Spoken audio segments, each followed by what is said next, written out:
Yemen तनाज़े के जरे मुल्क की फ्रैक्चर पॉलिटिकल हिस्ट्री, इलाक़ाई दुश्मनी और सोशो इकोनॉमिक अदम इस्तेकाम में मिलती है। चंद सालों में वार ने यमन को तबाह कर दिया है, जिसकी वजह से यूएन ने इस बहरान को the world worst humanitarian crisis करार दिया है। यूएस ऑफिशियल्स के मुताबिक ये अटैक नेविगेशन की आज़ादी को डिफेंड करने के लिए ज़रूरी थे, जहां से दुनिया की 12% ट्रेड गुजरती है।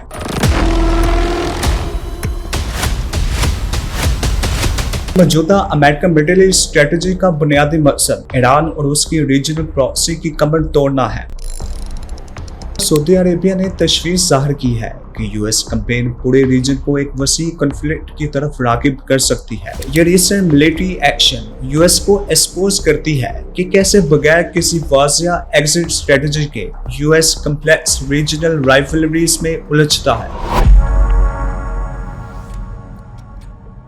अमेरिका का 15 मार्च 2025 को हूतीज पर अटैक, इंटरनेशनल ट्रेड बहाल करने की कोशिश, मिडिल ईस्ट में अमेरिकन इंटरवेंशन। यमन जैसे पहले ही से ह्यूमैनिटेरियन क्राइसिस का सामना है, जहां 2.5 लाख लोग अपनी जान से हाथ धो बैठे हैं। 21 मिलियन से ज्यादा लोग एड पर डिपेंडेंट है और 7 मिलियन लोग कहत का शिकार है। इस सूरत हाल में अमेरिकन स्ट्राइक्स यमन में अनस्टेबिलिटी, क्योर्स और वार जैसी सिचुएशन क्रिएट कर रही है। तो दोस्तों, आज की इस वीडियो में हम जानेंगे कि अमेरिका की यमन में एयर स्ट्राइक्स के क्या मकासद है, अमेरिका हूतीज को क्यों तबाह करना चाहता है, अमेरिका के इन अटैक्स की नेचर और स्कोप क्या है, इस क्राइसिस में ईरान का क्या रोल है, चाइना और रशिया किस जानिब खड़े हैं, इन स्ट्राइक्स के नतीजे में ग्लोबल ट्रेड और सिक्योरिटी पर क्या इम्पैक्ट्स आ सकते हैं, यूएन और बाकी इंटरनेशनल कम्युनिटी इन अटैक्स को किस तरह देखते हैं। ये सवाल और इन जैसे बहुत से सवाल जो एक आम इंसान के जहन में आते हैं,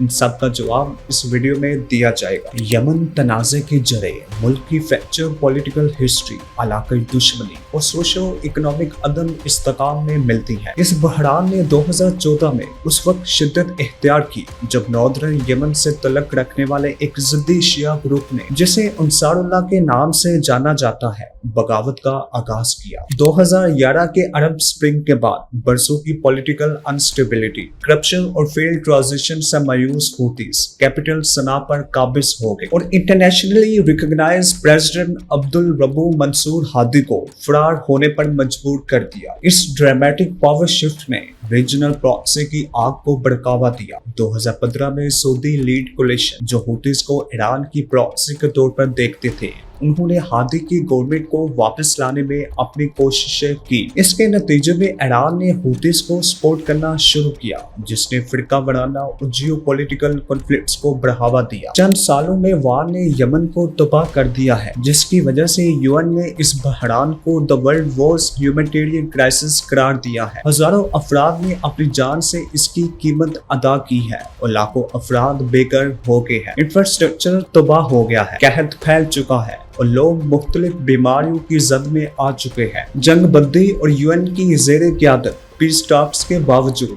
इस मसले का कोई लॉन्ग टर्म सोल्यूशन नहीं मिल सका। इसके अलावा हूतीज की बढ़ती हुई मिलिट्री कैपेबिलिटीज, जिसमें बैलिस्टिक मिसाइल, ड्रोन और नेवल हथियार शामिल हैं, उन्होंने इस ग्रुप को एक लोकल इंसर्जेंसी से एक पावरफुल पैरामिलिट्री फोर्स में तब्दील कर दिया है, जो बॉर्डर से आगे अपनी ताकत मनवाने के कायल है। इमराती टारगेट्स पर हमले और बाद अज़ार रेड सी कमर्शियल शिप पर हमले से इस तनाज़े ने नेशनल क्राइसिस से रीजनल सिक्योरिटी थ्रेट की सूरत इख्तियार कर ली है। इसीलिए अमेरिका के मार्च से अप्रैल 2025 से हूतीज पोजीशन पर हमलों की वजह जानने के लिए इस बैकग्राउंड को समझना बहुत जरूरी है। अमेरिका के जानब से ये एयर स्ट्राइक सिर्फ रिटेलिएशन का नाम नहीं, बल्कि ये नाकाम डिप्लोमेसी, गैर मुल्की मुदाखलत और फ्रैक्चर मिडिल ईस्ट में फैले हुए नॉन स्टेट एक्टर्स के अज़ाइम की दास्तान का एक हिस्सा है। इस सिलसिले में मार्च और अप्रैल 2025 में अमेरिका की तरफ से किए जाने वाले हमलों को ट्रिगर करने वाला अमल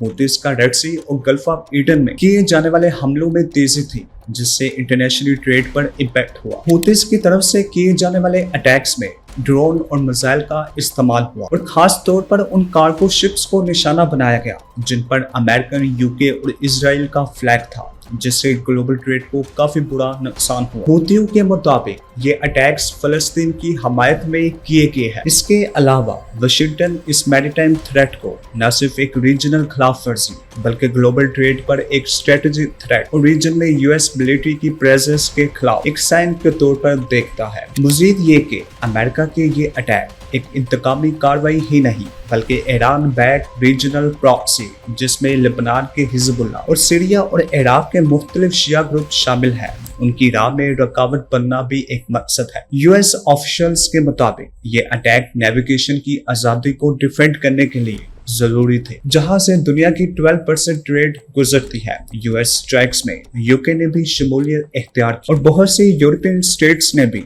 इन स्ट्राइक्स की हमायत की। अलबत्ता बहुत सी इंडिपेंडेंट वॉइसेस ने यह सवाल उठाया है कि क्या वाशिंगटन ने यमन को मजीद अनस्टेबल करने पर कोई सोच विचार की है, जो पहले ही बीमारी और कहर जैसे मसाइल से लड़ रहा है। बहरहाल पेंटागन ने रीजनल स्टेबिलिटी को इंश्योर करने और इंटरनेशनल शिपिंग के तहफ़्फ़ुज़ के लिए इस ऑपरेशन को लिमिटेड डिफेंसिव यानी दफाई और मुंतसिर करार दिया। यूएस ने यमन में अपने मिलिट्री ऑफेंसिव का आगाज टारगेटेड स्ट्राइक्स की मल्टीपर्पज कैंपेन से किया, जिसका बुनियादी हदफ नॉर्दर्न और वेस्टर्न यमन में मौजूद Houthis missile sites, drone launch pad, radar system और मिलिट्री वेयर हाउस है और ये सब सना, सदा, हुदीदा और तेज के एरियाज के पास मौजूद है। स्ट्राइक्स का आगाज मार्च 2025 से अप्रैल तक जारी रहा, जिस पर पेंटागन ने इसरार किया कि इस ऑपरेशन का मकसद हूतीस की इंटरनेशनल शिपिंग और रीजनल स्टेबिलिटी को खतरा बनाने की कैपेबिलिटी को कम करना है। इस ऑपरेशन में कैरियर बेस्ड फाइटर जेट्स,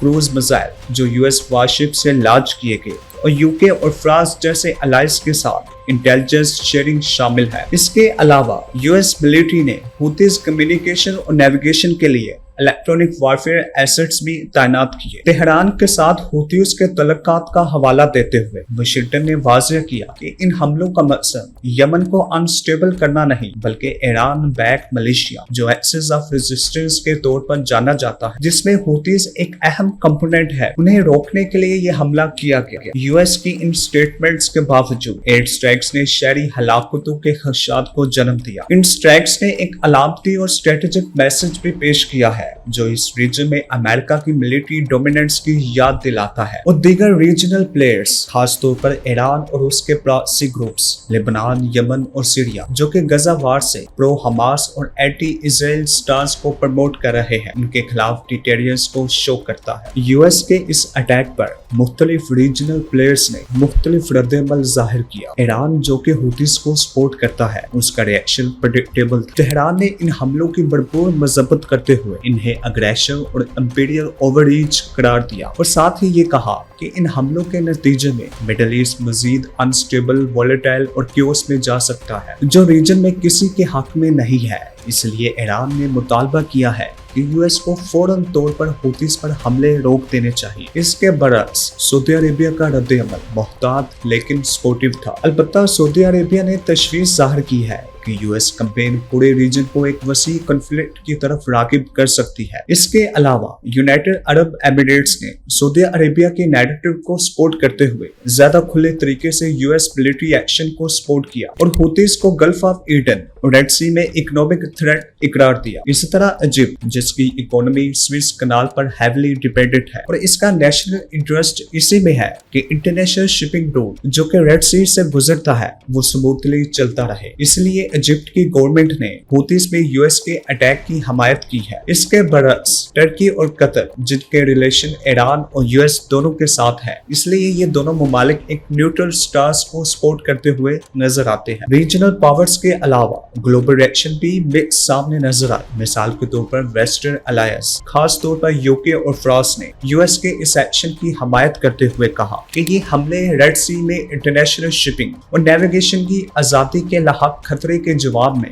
एक जायज रद्द-ए-अमल था, जबकि यूरोपीय यूनियन का रिएक्शन ज्यादा मुहतात था। यूरोपीय यूनियन ने डिप्लोमेटिक सोल्यूशन को रिवाइव करने की जरूरत पर जोर देते हुए कहा कि अमेरिका यमन में होने वाली ह्यूमैनिटेरियन क्राइसिस को मजीद हवा न दे और जंग के बरस मुज़ाकरात को तरजीह दे, ताकि यूएस स्ट्राइक्स के नतीजे में होने वाली सिविलियन कैजुअलिटी स्पेशली बच्चों और औरतों की रोकथाम की जा सके। इसके अलावा रशिया और चाइना ने स्ट्राइक्स पर बहुत तनकीद की और अमेरिका पर यूनिलैटरल मिलिट्रिज्म और ऑलरेडी नाजुक रीजन को डिस्टेबलाइज करने का इल्जाम लगाया, जिस पर मॉस्को ने खदशा जाहिर किया कि ये ऑपरेशन एक रीजनल वार की सूरत इख्तियार कर सकता है, जबकि बीजिंग ने यमनी सोवरेनिटी की हमायत पर जोर दिया और यूएन सिक्योरिटी काउंसिल की इमरजेंसी मीटिंग का मुतालबा किया। दोनों पावर्स ने यूएस पर यह भी इल्जाम लगाया कि अमेरिका जियोपॉलिटिकल इंटरेस्ट के लिए यमन में स्ट्राइक्स कर रहा है, जो कि रीजन में अमेरिकन इंपीरियलिज्म को जाहिर करता है। ह्यूमन राइट्स ऑर्गेनाइजेशन जैसा कि एमनेस्टी इंटरनेशनल और ह्यूमन राइट्स वॉच ने अमेरिकन स्ट्राइक्स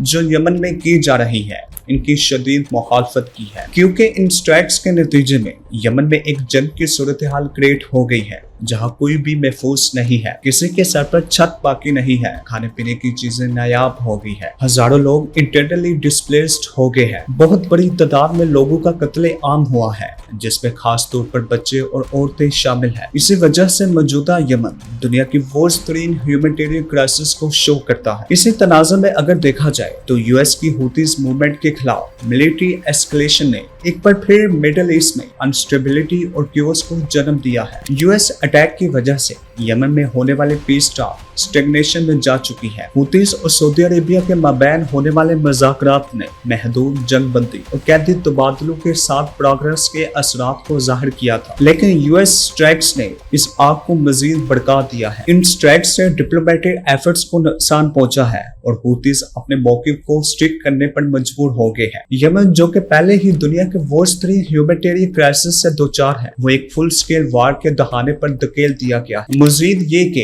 इन स्ट्राइक्स ने ईरान और यूएस के माबैन प्रॉक्सी टेंशन को तेज कर दिया है, क्योंकि मौजूदा अमेरिकन मिडिल ईस्ट स्ट्रेटजी का बुनियादी मकसद ईरान और उसकी रीजनल प्रॉक्सी की कमर तोड़ना है। अमेरिका बहुत हद तक इस मकसद में कामयाब है, क्योंकि हुतीज अब ईरान की आखिरी स्ट्रॉन्ग प्रॉक्सी है, जबकि बाकी तमाम ईरानी प्रॉक्सी 7 अक्टूबर 2023 के बाद से कमजोर से कमजोर तर होती जा रही हैं। रीजनल इम्प्लीकेशंस के अलावा इस इशू के इकोनॉमिक इम्प्लीकेशन भी हैं। बाबुल मंदब स्ट्रेट जहां से हुतीज करीब है, वो ग्लोबल ऑयल और ट्रेड फ्लो का एक अहम शायराक है। रिसेंट कॉन्फ्लिक्ट से शिपिंग लाइन्स में मजीद खलल पैदा होगा, जिससे एनर्जी प्राइसेस में इजाफा देखने को मिलेगा। इसके अलावा ये इशू ग्लोबल पावर्स पर जोर देता है कि वो इस स्टेट में मजीद नेवल फोर्सेस डिप्लॉय करे, जिससे क्लैशेस का खतरा बढ़ सकता है। इसके अलावा स्ट्रेटेजिक सतह पर अमेरिका की मुदाखलत मिडिल ईस्ट में वाशिंगटन की लॉन्ग टर्म पोस्चर पर सवाल उठाती है। कई सालों के पिवट टू एशिया के बाद ये रिसेंट मिलिट्री एक्शन रवायती सिक्योरिटी रोल्स की वापसी का इशारा देते हैं। मजीद ये कि ये रिसेंट मिलिट्री एक्शन यूएस को एक्सपोज करती है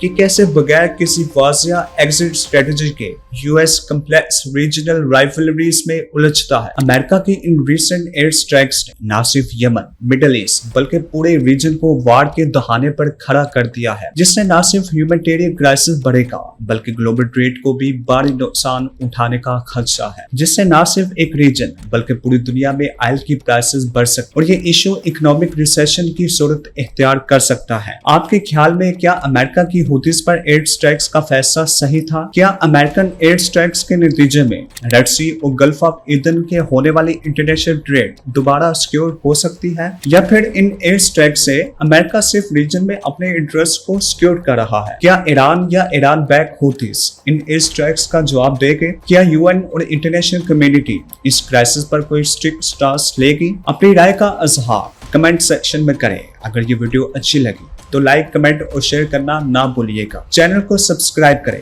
ताकि हम ऐसे ही इंफॉर्मेटिव वीडियोस आपके लिए लाते रहें। मिलते हैं अगली वीडियो में, तब तक के लिए अल्लाह हाफिज।